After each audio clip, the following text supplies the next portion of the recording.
This plenary this morning really takes us through a big arc that makes sure we touch both ends of impact investing, taking a close look at the how is impact getting to scale, and also the why. Why does it matter that we get to scale? And are we making sure to be as rigorous about the financial returns as we are about the impact?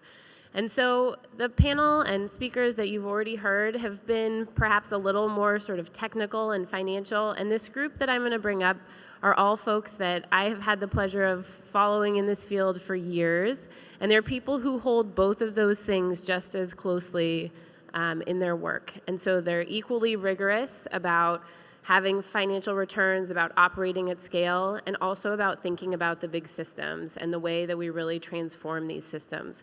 So I want to welcome to the stage Morgan Simon, Andrea Armeni, and Ed Duggar.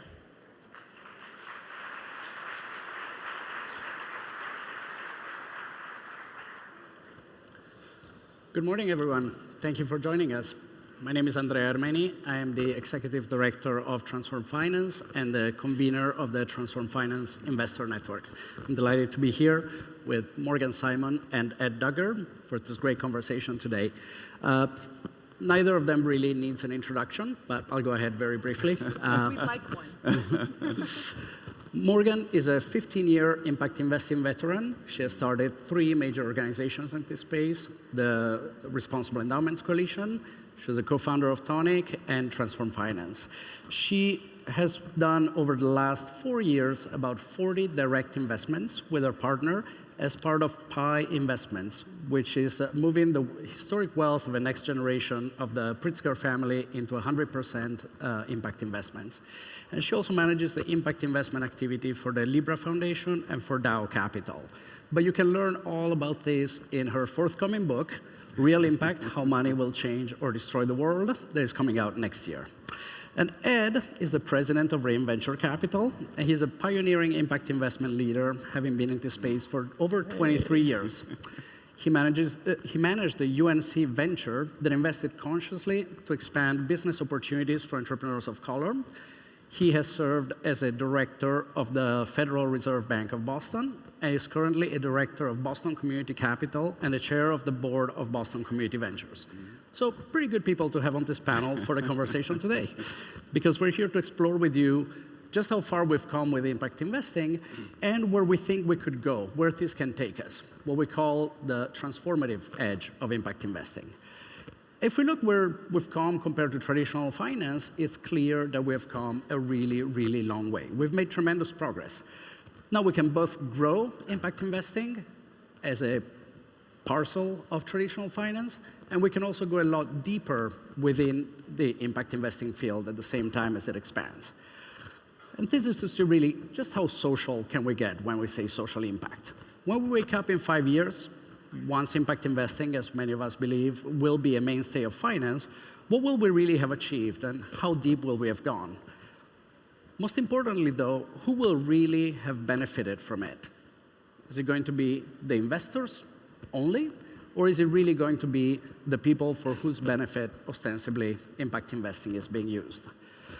There are 2 concerns there. One is the worry that has emerged that even to this day, there have been some problems attached to the field. Land grabs in the case of renewable energy, neo-colonialist attitudes towards investments in the global south. But I have one bigger worry, perhaps, and it's that we're not letting impact investing be all that it can be. And that's what I want to explore today. While the field is ambitious, can we develop an even bolder vision, perhaps, one that goes beyond just interventions on specific problems and really looks at how we can revolutionize our overall approach to the role of capital in society? And my work at Transform Finance focuses on this part. How transformative can we be? How can we push impact to be even better? This, of course, requires a bit of a change in mindset, away from the focus on investor primacy, the notion that investors are doing well while they're doing good, and are looking more holistically at the system of which we're part. So we look at this starting from 3 fundamental principles. First of all, the deep engagement of the affected communities, not just in the design, but also in the ownership and in the governance of the projects that affect them. Non-extractiveness, or really the attentiveness to the issue of where value is being created through impact investments and where value is being sucked out. Who is really getting rich off of this? And lastly, a redefining of the power dynamics that exist between investors and investees, right? Who bears the risk? Who gets the rewards of these investments? So this is really essentially boiling down to who benefits. Is there power that needs to be seated in this process? Are we willing and are we comfortable to go there on this deeper level? And I believe that we are, and I believe that we should be. Within the Transform Finance Investor Network, we currently have a commitment of $1.1 billion from our members to investing with this approach. So this might be a drop in the bucket in the context of overall finance, but it also shows us that there is real willingness to take a deep social justice approach to our investment decisions. And ultimately, I believe it is this approach that can move us from a marginally better view of finance to one where capital is really seen as a tool for transformative social change. There's nothing better than SOCAP16, perhaps, as an occasion to explore these themes. So let's hear from Morgan and Ed how we can get there. I'll start with a few questions for you, then we'll bring it conversational. Morgan, let's start with you. You and your partner, Aner Ben-Ami, speak of valuing the how of impact investments more than the what. Tell us more about what that means. What are some of the examples for that? Thanks, Andrea. So PI Investments, as Andrea had explained, transitioning the wealth of a single family from 0 to 100% impact. Typically, when you go through that process, to move forward, get a little more intimate here. When you start with the question of whether you or from your financial advisor, what is it that you care about? Do you care about women? Do you care about children? Latin America, Africa? It's kind of like being in the ice cream shop of impact investment. You're already there. You know it's going to be a great experience, and you're just sort of choosing your flavor, right? And I think that what we try to really focus on in thinking about not just the what of who's being impacted, but the intertwining of social issues, that you can't solve the environment without solving it for people, that you're always going to have to look at the underlying economic systems that leads toward challenges in all these places. Because otherwise we wake up 30 years later finding we've made a bit of incremental change, but that the fundamental structure is still creating inequality, is still creating challenges for the natural world. So from that perspective, we really try to focus on the how something is being done. Is it creating gradual change, or is it creating systemic change? And that systemic change is really where we want to be, where we want to deploy scarce impact dollars in the world, increasingly less scarce, which is part of the excitement. And then the other piece, rather than coming from the ice cream shop approach of what do I care about, we try to start from what does the world need, and how do I support that? And how do I even figure out what it is that the world needs? And for us, we take a page from activists who typically will say, take your leadership from affected communities, that people know what they need the best, and how do you make sure that you're in touch?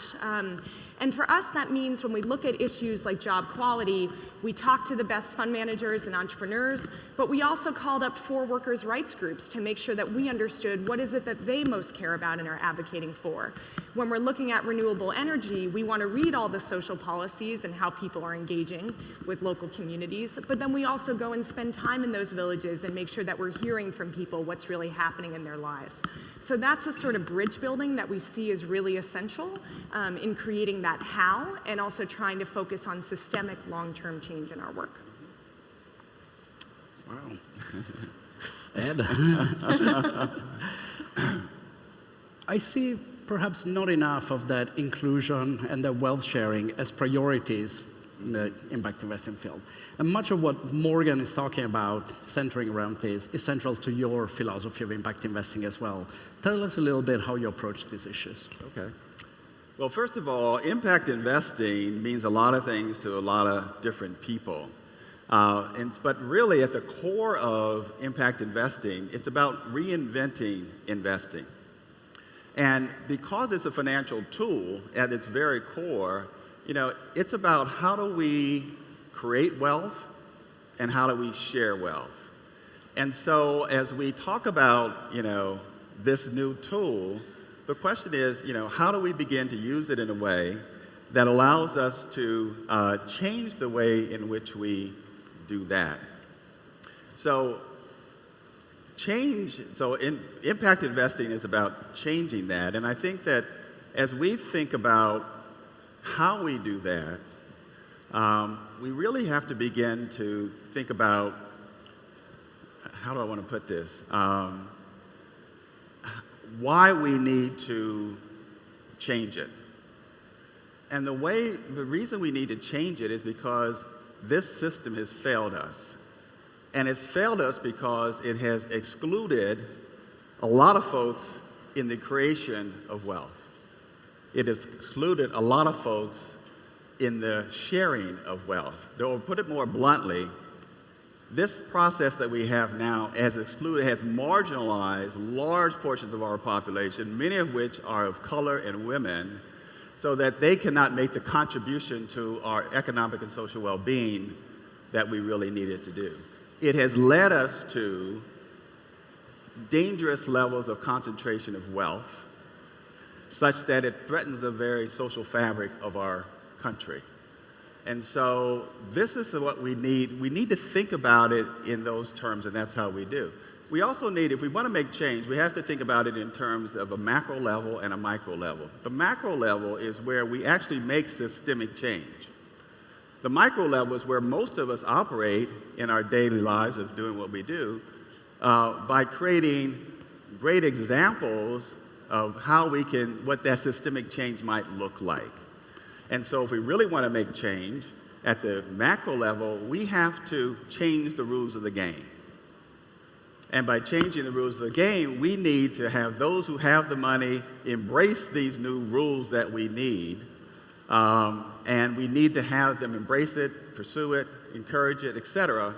And if they don't have, and those who are the early adopters for it, must have the courage to do it, to bring down these batteries. And if they don't have all that's necessary to do that, we need some policy changes to help us, regulatory changes to help them do that. And at the micro level, once we have figured out what the what is, those new changes of rules, then the how becomes very critically important in how we create ripple effects, powerful ripple effects to create impact. And at Reinventure, we're all about how do we create the most powerful ripple effects that we can. And so we ask ourselves the question, how do we include the excluded in the wealth creation process? How do we bake into our investment process the sharing of wealth? So if I'm understanding you correctly, Ed, not only is this approach consistent with the scaling of impact, but scaling is actually necessary to get where we want to be with inclusion. Yes, indeed. I agree with that. But I think that to scale, again, thinking about it at the macro level, we have to, we really have to empower those who can make those changes at a systemic level to do that. And one of the ways, perhaps, if we had some regulatory change, we could begin to do that. I would bet that if we, in terms of having an impact at the company level, if we had a regulation that said, if 50% of your employees participated in 50% of the profits of a firm, you can reduce your tax rate by 50%, you have a shift in how people thought about impact. Mm-hmm. So that's just one example. Yeah. Okay. One way of seeing what Ed is talking about in terms of inclusion is really about asking whether impact investing is being inherently fair or just being less unfair than the next investor. Tell us about how your analysis informs this approach. Sure. I think fairness is a really important question for the impact investment sector to be considering now. And it's that given all hundreds of years of historic inequalities, as Ed has mentioned, it's created two classes of people who get to kind of decide what their option set is in life, of you can be anything you want to be, and others who are given choices between options that have been created for them. And that means that if I'm accepting a payday loan at 300% interest, an online loan at 25% looks like a great choice. Or if I'm using a kerosene lantern, which is dirty and expensive, a solar lantern at $6 a kilowatt hour is a fantastic choice, even if grid energy would be 22 cents a kilowatt hour. So the question is, I think often with social enterprise, we say it's better than charity because consumers got to vote with their feet and their dollars, right? They decided that that was a better choice, and it's the ultimate confirmation of that empowerment. except that they made a choice for something that was better. That doesn't necessarily mean that it's fair. And I think that we need to be conscious that markets are great at scaling things that are better, but that we have to be implicitly more thoughtful about how we infuse fairness into that work. And that people often say, don't let the best be the enemy of the good. I worry with impact investment, we're going to let the good be the enemy of the best, because it's very easy to scale good, and it takes a little bit more time and energy to scale best. And just to give a quick example, and if you want to hear more about this story, realimpactthebook.com, you can get the updates on all these great entrepreneurs. But one, Emily Stone, who's going to be speaking, I believe, tomorrow at 4, who started her company working with cacao farmers, not by deciding what her great idea was, but by knocking on the doors of 200 farmers and really getting to know what their needs were. And in a fair trade system where farmers were getting 2 cents more a kilo for their product, she could have said, well, if I give them 4 cents more, that's better, right? And I can stop there. But instead she said, what is it that's actually fair? I'm actually going to put a margin cap on my company to ensure that at least 51% of the value is always going down to farmers. As an investor, I love a solution that's structurally fair because I don't have to supervise it. I don't have to send 10 impact measurers into the field. I know that every transaction that's done is going to be creating more value for that community than what I took back out. And that, to me, as we scale, if we can create more value for communities than what we take out, then we're succeeding in our impact mission. That's right. So as we're in agreement on this issue of scaling and the need for it, how can we do it while retaining the richness of what you're talking about? Mm-hmm. So one of the things that, as you've heard all day and we hear always, profit is essential for the field. So I want to be clear that profitability is how markets scale, right? This is an important piece. We're not saying give that up. What we're saying is be conscious about who is getting those profits. And are we altering historic inequities, or are we reinforcing them with the distribution of profits in society? So that's point number one, being really conscious about how are we adding more than we're extracting while we continue to get profitability. So to be clear, Pi Investments, we're not a foundation. We are for-profit investors. We're very fans of profit, but we want profit for everybody. The second piece that I think we can be more conscious of as we scale is that we've been great at scaling the investment infrastructure for impact. We haven't been as great at scaling the impact infrastructure, and a lot of that is about education. So education on the way into the field and then ongoing professional education. So as a financial professional, there's a fairly typical path that requires a lot of blood, sweat, and tears, right? Take 2 years, get the MBA, take a couple years as an analyst in a financial firm. Maybe 4 years in, you can be qualified to say, I am now an investor. And if you want to make a lateral move to the social department, right, what is the commensurate education that you need? And what's the ongoing education? So when we think about doctors that happily go off to Hawaii twice a year to get their ongoing certifications, what's the equivalent in the social sector? And how do we make sure we're building better bridges for investors to be educated about social issues?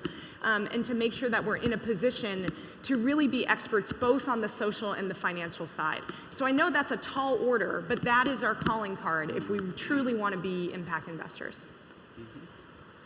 Ed, what's your take on this? How can we retain that richness?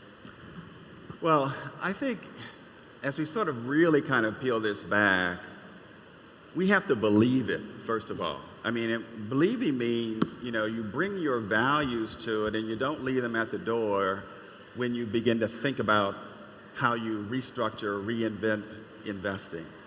So if you're really talking about scaling, you have to begin with the believers. And one of the ways that expresses itself, Morgan mentioned, bridging. Bridging is incredibly important, but I'd like to see it take the form of existing firms, for instance, partnering, as we've heard some examples already, with companies that are in this impact space. We should not assume that the large funds that are doing their own thing know much about how to do this well. Mm-hmm. And so they should partner with us.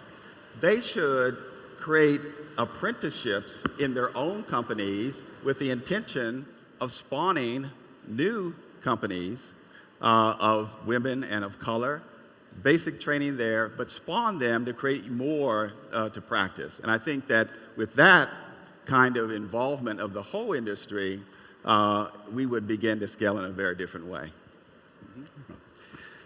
And so we've covered a little bit about scaling, we've covered about the richness, the need for the continuing education, as it were, of impact investors. What do you think, both of you, the participants at SOCAP16 should keep in mind for the next few days? What should be some of the central themes to look out for? Well, I think that I would like for all of us, as we go through the rest of this conference, to think about what is the one thing that we can do to extend the ripple effect that we have, particularly as it has to do with inclusion in the wealth creation process, inclusion in the wealth sharing process. So if you are a source of funds, that you become courageous in doing that one thing. What is the one thing you can be courageous about? If you are a private equity or venture capital fund, what is the one thing you can do in terms of partnerships or spawning or whatever? If you are a impact fund yourself, how do you demonstrate, how do you model how that should happen? And if you're entrepreneurs, how do you do the same in terms of wealth sharing and wealth creation? Okay. Morgan? Just briefly, a couple questions to perhaps keep in the back of your mind throughout the week and hopefully your career. So one is in looking at different interventions, investments of, is this making people a little better off, or does it have the ability to transform economic systems?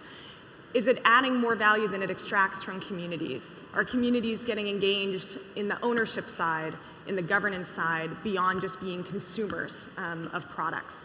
And then finally, can we make sure that as we scale the good, that we don't let that get in the way of the best? And I know these might sound like kind of lofty principles, but I do want to note 4 years in and 45 private investments later, that we really do ask these questions with every investment that we make. It's a critical part to our practice. So we would really invite people to expand the list of questions that you're thinking about when you're discerning, is this a good intervention or maybe getting better or getting to systemic change? Andrea, I'd like to add one point because I think we're up. Just one point, and that's a plug, really. We're going to have a panel at 5 o'clock that will explore these issues, particularly around wealth sharing and wealth creation. It's entitled 1% to the 10%, and it focuses on how we include more in this process. Great. Thank you. Let's all keep in mind these points. I look forward to discussing them with you over the next few days and hopefully over the next few years as we get it right. Thank you to Morgan Simon. Thank you to Ed Duggar for joining us. And thanks to all of you. Thank you.